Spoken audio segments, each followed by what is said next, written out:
Where is security? Why did you let someone like this in? Beatrice Sinclair slammed her hand on the marble table. Darnell Mercer reached out his hand, his voice calm and warm. We have a meeting at 9 a.m. A meeting with you? That is a joke. Don't touch me. Beatrice roughly slapped his hand away. Get out of here before I ruin your life.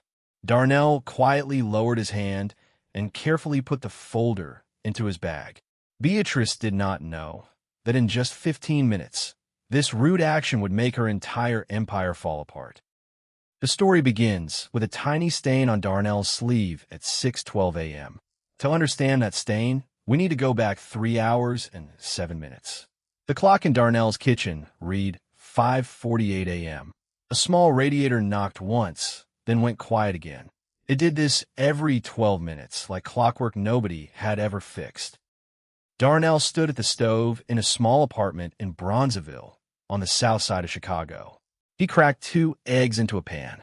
Steam rose and curled toward the ceiling.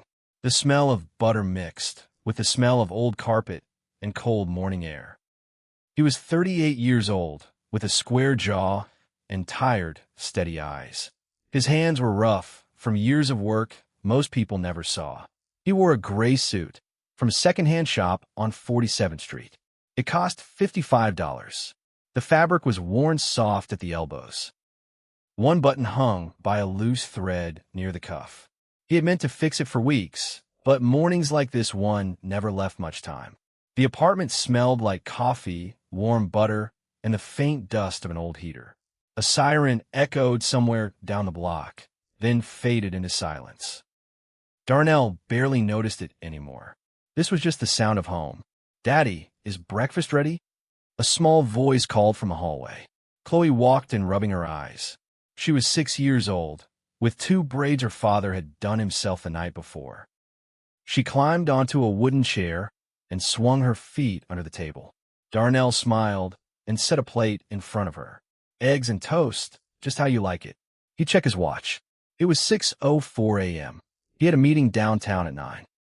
He still needed to walk Chloe to the bus stop first. Outside, Mr. Jenkins was already on the sidewalk, fixing a leaking pipe under his porch. He was 71 years old and had lived on this block longer than anyone. "Morning, Darnell," he called out. "That pipe's been dripping since June. Landlord won't fix a thing." "I'll swing by this weekend and take a look," Darnell said. Mr. Jenkins squinted at him. "You always got time for everybody else's problems." Darnell just shrugged and kept walking. He never mentioned the fund he ran downtown. He never mentioned the billions of dollars that moved through his desk every quarter. To this block, he was just Darnell, the quiet man who fixed pipes on weekends. Back inside, Chloe reached for the orange juice carton. Her small hand slipped. A splash of juice hit the cuff of Darnell's gray sleeve. It was 6:12 a.m. exactly. Chloe froze, her eyes wide. "Daddy, I'm sorry." "Hey, it's okay." Darnell knelt down and wiped the stain with a paper towel. The juice left a faint yellow mark near his wrist. He didn't have time to change. "Accidents happen, baby girl. Nothing to be sorry for." He grabbed her backpack and her lunch, packed the night before in a small blue bag. At 6:45 a.m., he walked her to the corner and waited with her until the yellow bus pulled up. "Be good today," he said, kissing the top of her head. "Love you, Daddy," Chloe shouted from the bus steps. Darnell watched the bus disappear around the corner. Then he checked his watch again and started walking toward the train station. He still had a meeting to get to. He had no idea that stain would become a headline by nightfall. Across the city, inside the glass tower called Arrow Tower, a very different morning was already in motion. On the 52nd floor, Beatrice Sinclair paced her office in sharp green heels. She was 43 years old, with sharp blue eyes and blonde hair styled to perfection. Her voice cracked through the room like a whip. "How is this still not solved?" she snapped at the men sitting around her table. Franklin Hayes, her chief financial officer, cleared his throat. He was a thin man with nervous hands. "Ma'am, we're still short on the funding round. The German suppliers want their $42.3 million by Friday, or they walk." Beatrice pressed her fingers to her temples. Solaria Global, the energy technology company she had run for 14 years, was standing on the edge of a cliff. If the money didn't come, 300 employees would lose their jobs by winter. "What about that investment fund?" she asked. "The one you mentioned last week?" Franklin nodded quickly. Vanguard Horizon Capital. They manage close to $16 billion. Their team reached out. They're interested in a $200 million round. For the first time all morning, Beatrice's shoulders relaxed. "Get them here. Today, 9 o'clock.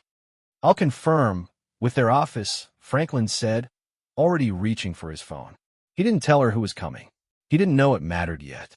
Miles away, on a quiet street in Bronzeville, Darnell's phone buzzed with an email. His assistant, Evelyn, had scheduled the meeting weeks ago. It simply confirmed the time. 9 o'clock sharp, 52nd floor, Arrow Tower. Darnell stared at the message for a long moment. He knew Solaria Global's reputation. He had heard stories about how its CEO treated people who didn't look like her idea of important. He almost typed a reply to cancel. His thumb hovered over the screen. Then his phone buzzed again. A text from an engineer named Marcus, who worked inside Solaria's data department. "Mr. Mercer, I know you probably don't remember me. My team hasn't been paid in 2 weeks. If this company folds, a lot of us lose everything. I heard you might be the one deciding our future today." Darnell read the message twice. He thought of his own father, who had once gone 3 weeks without pay at a steel plant that later shut its doors for good. He thought of Chloe, asleep in her small bed the night before, safe because he had never let money control him. Darnell walked to the window and looked out at the gray morning sky. He thought about his father again, standing in a long unemployment line 30 years ago, holding his hat in both hands. Nobody had stood up for him back then. Darnell had promised himself he would never let silence win, not when he had the power to speak. He put the phone in his pocket and called an old friend instead. Garrick Thorne answered on the second ring. His voice was rough, but warm, like gravel wrapped in a blanket. "Darnell, tell me what's on your mind." "About a meeting today. Solaria Global. Their CEO has a reputation." Garrick was quiet for a moment. "You remember why we started Vanguard 15 years ago?" "To bring real money to places nobody else would look," Darnell said. "That's right. Not to sit behind glass and feel important. Go to that meeting as yourself. No suit that costs more than a car. No entourage. Let her decide what kind of person she wants to be before she knows what's in your bank account." Darnell smiled a little. "You always make it sound simple." "It is simple," Garrick said. "People just make it complicated." Darnell hung up and looked down at his sleeve. The faint juice stain was still there, dried into a small yellow shadow. He thought about changing his shirt. Then he thought about Chloe's small voice saying sorry, and how that moment meant more to him than any boardroom ever could. He kept the suit on exactly as it was. He packed his leather bag with care. Inside sat a folder 74 pages thick, filled with numbers, charts, and careful notes. It was everything Solaria Global needed to survive.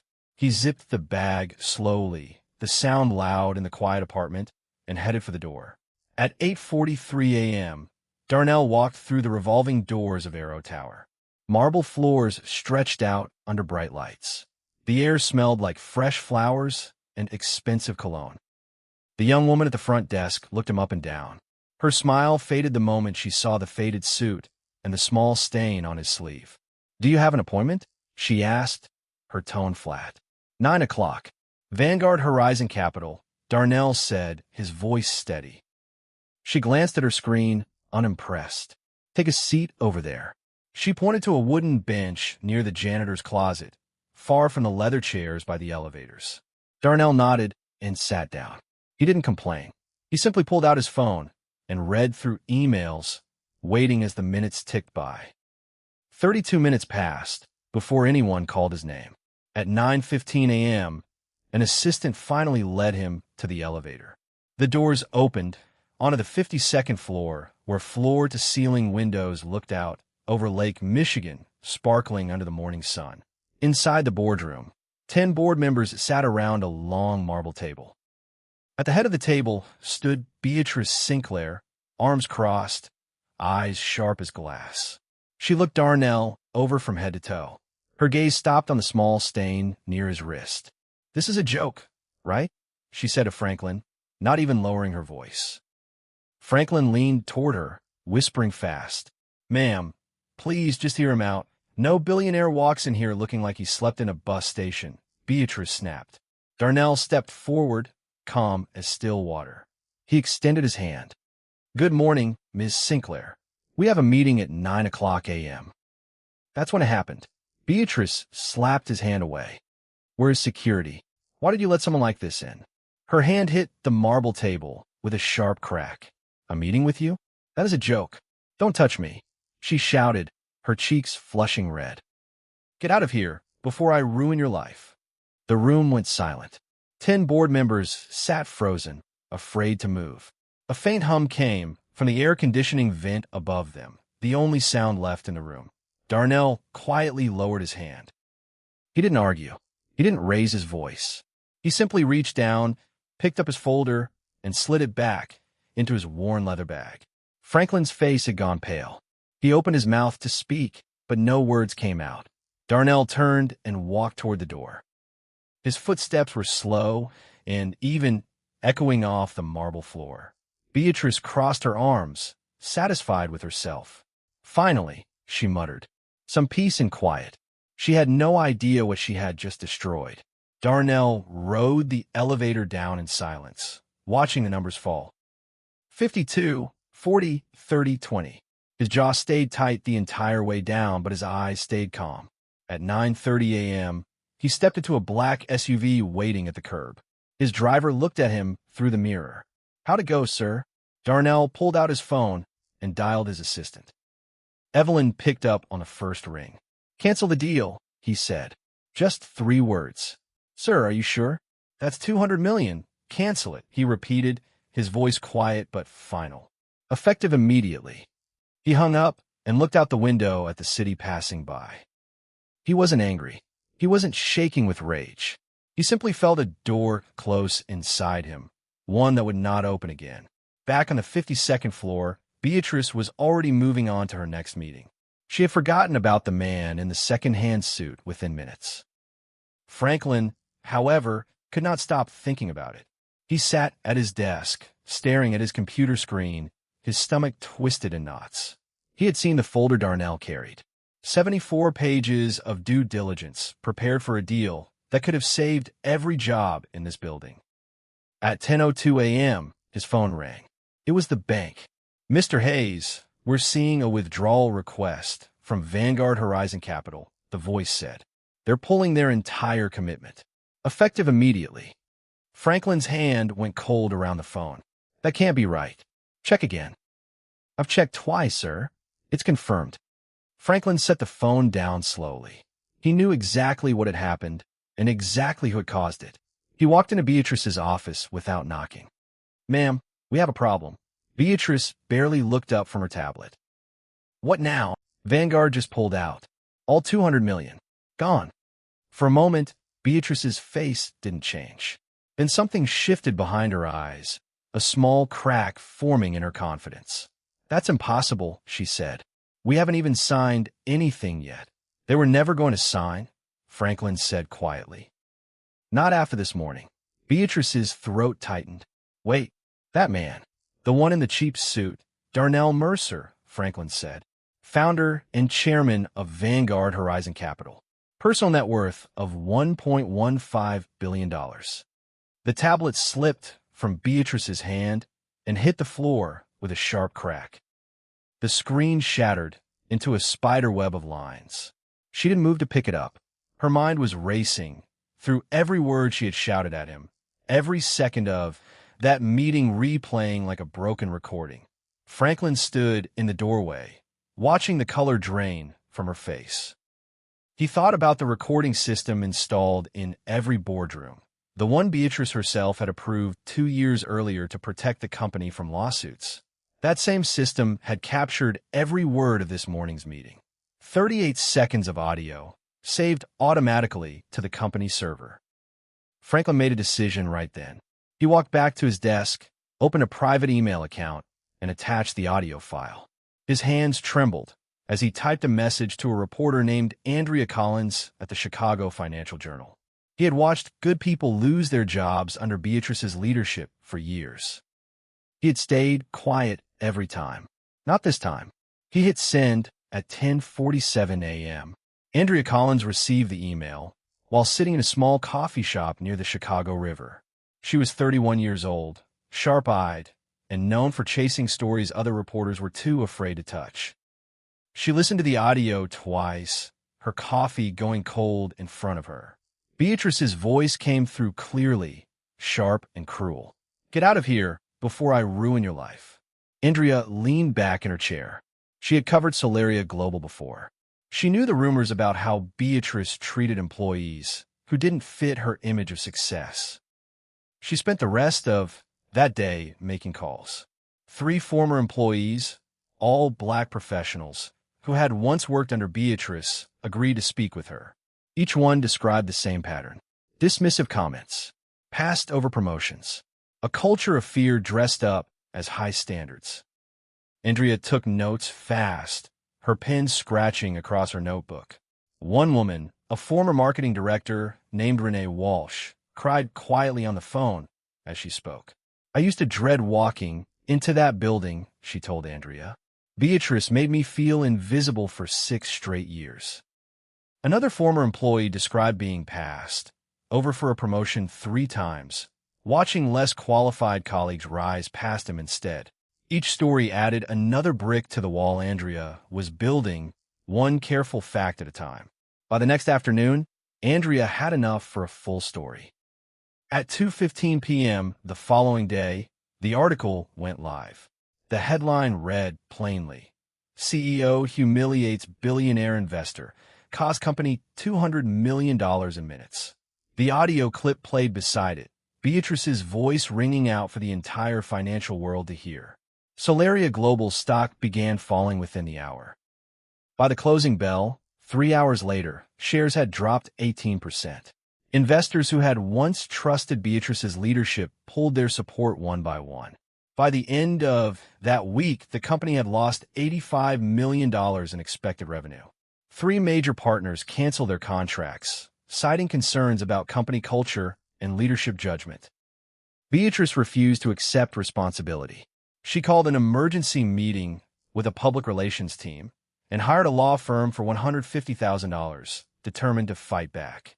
"We paint him as a fraud," she told her lawyers. "Some con man pretending to be an investor. He's shaking us down." Her lawyers exchanged uneasy glances, but said nothing. They had already seen Darnell's financial records. There was nothing fraudulent about a man worth over $1 billion. One young lawyer on the team quietly closed his laptop. He had a daughter Chloe's age at home. He didn't say a word in that meeting, but he already knew this case was lost. Meanwhile, Darnell said nothing to the press. He didn't post a single word online. He spent that Saturday at a water park with Chloe, watching her scream with laughter down a bright blue slide. "Daddy, did you see that?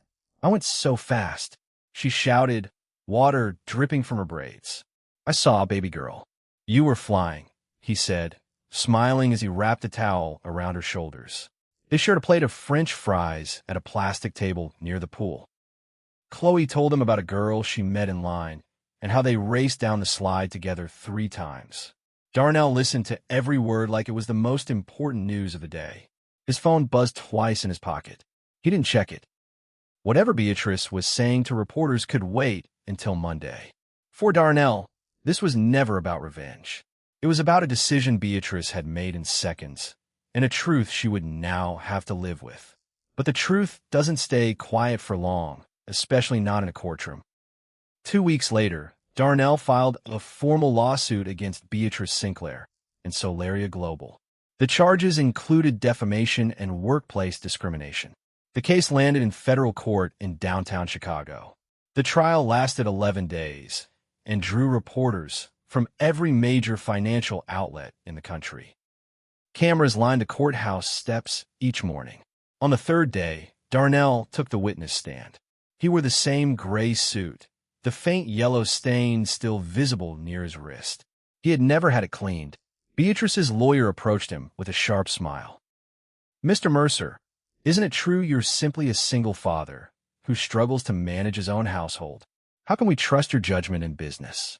Darnell looked at him steadily. His voice never rose. "I raise my daughter every single day. I've never missed a school pickup. I've never missed a bedtime story." Outside, rain tapped softly against the tall courthouse windows. Nobody in the room moved. Even the court reporter's fingers paused above her keyboard for a moment. The courtroom stayed silent, waiting for more. "A $55 suit doesn't define who I am," Darnell continued. "But Ms. Sinclair's words that morning defined exactly who she is." He paused, letting his words settle over the room. Then he added one more line, quiet but firm. "Respect should never depend on what someone wears." In the back row, Chloe sat beside her babysitter, her small hands gripping the wooden bench. When she heard her father's voice crack slightly, with emotion, tears filled her eyes. Darnell caught her gaze and gave her a small, steady nod. Everything was going to be fine. Beatrice, seated at the defense table, gripped her pen so tightly her knuckles turned white. Sweat gathered along her hairline under the bright courtroom lights. When the prosecutor played the 38-second recording for the jury, her hands began to shake. She stared down at the table, unable to meet anyone's eyes. After 2 hours and 43 minutes of deliberation, the jury returned with a verdict. Guilty on all counts. The judge ordered Beatrice to pay Darnell $9.5 million in personal damages for emotional and reputational harm. Outside the courthouse, reporters pressed forward with microphones and cameras. Darnell stood on the steps, Chloe's small hand wrapped tightly in his. "I'll be donating this entire settlement," he announced calmly, "to a legal fund supporting workers who face discrimination on the job. Nobody should have to feel small in order to be treated with respect." Cheers rose from a crowd of Solaria employees who had gathered outside, many of them holding handmade signs. One sign simply read, "Thank you, Darnell." Another read, "Respect is not optional."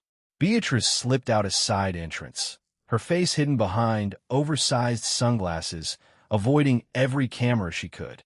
A single reporter caught up to her near the parking garage. "Ms. Sinclair, any comment?" The reporter called out.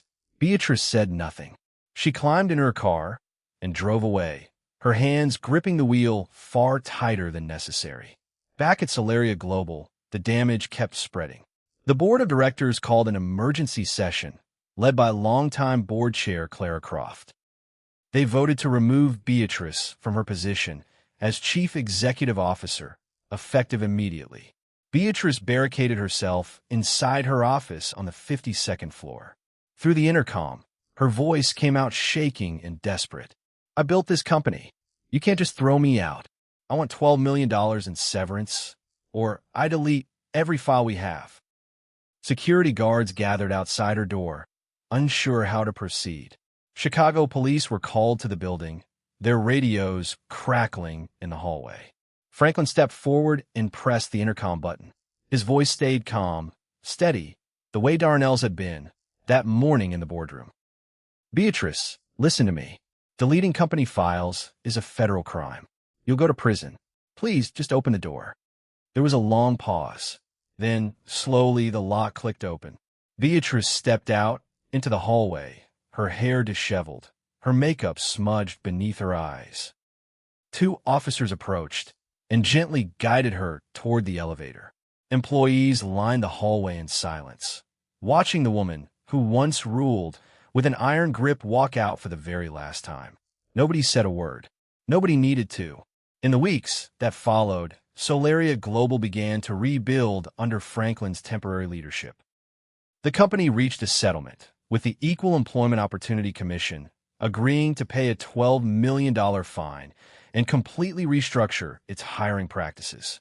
They also created a new $10 million fund. It supported minority-owned business projects across Chicago. It was a small step toward repairing years of quiet harm. Franklin wrote Darnell a handwritten letter, 2 full pages long. He apologized for staying silent in that boardroom, for not speaking up sooner. Darnell read it twice, then wrote back a short reply on a single piece of paper. It takes courage to admit a mistake. Thank you. 6 months passed. October arrived in Chicago, painting the trees along the lakefront in shades of orange and gold. On a quiet afternoon, Darnell walked into a newly finished building in Bronzeville, Chloe skipping happily beside him. A sign above the door read, "The Darnell Mercer Center for Innovation." Inside, 23 young people sat around simple wooden tables. Most were black teenagers, with big dreams and small budgets. They sketched out plans for their own businesses. Darnell sat down among them, listening carefully, offering guidance without ever raising his voice. "You don't need a fancy suit to build something real," he told them. "You just need to believe people deserve a fair shot." One young woman raised her hand nervously. "But what if people judge you before you even speak?" Darnell nodded slowly, like he had waited his whole life for that question. "They will," he said. "Let them. Just make sure your work speaks louder than their judgment ever could." The room stayed quiet for a moment, then filled with the soft sound of pencils moving again across paper. Meanwhile, far north in a small rundown apartment near the New York state line, Beatrice sat alone at a cracked kitchen table. Rain tapped softly against a window with a broken latch. She picked up a magazine lying nearby. On the cover was a photo of Darnell, smiling gently, the headline reading, "The Quiet Billionaire." Her hands trembled as she stared at his calm eyes staring back at her from the page. She finally understood the truth. It was never his suit, his silence, or his patience that had destroyed her world. It was her own pride. She thought back to that morning in the boardroom, to the sharp crack of her hand on the marble table. She had spent 14 years building an empire on fear. In the end, fear could not survive one quiet man holding steady under pressure. She set the magazine down and stared out at the rain.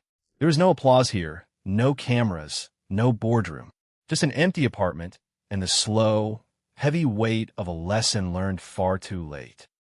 Back in Chicago, the sun began to set behind the skyline, painting the sky in soft orange light. Darnell and Chloe walked hand in hand along the sidewalk, heading home after a long, good day. "Daddy," Chloe asked, looking up at him, "is your shirt clean today?" Darnell laughed softly and squeezed her small hand. "It's very clean, baby girl." He looked down at the same gray sleeve, now spotless, worn but proud.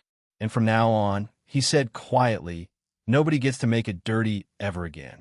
They stopped at the corner store for a moment, buying a small carton of orange juice for the walk home. Chloe held it carefully with both hands this time, watching every step like it was a mission. The old heater in their apartment was still knocking every 12 minutes when they got home that night. Darnell had never bothered to fix it. Some things, he figured, were worth keeping just as they were. He tucked Chloe into bed and sat beside her for a while, the way he did every night. Outside, the city kept moving, full of people who would never know his name. That was fine with him. He didn't need headlines to feel whole.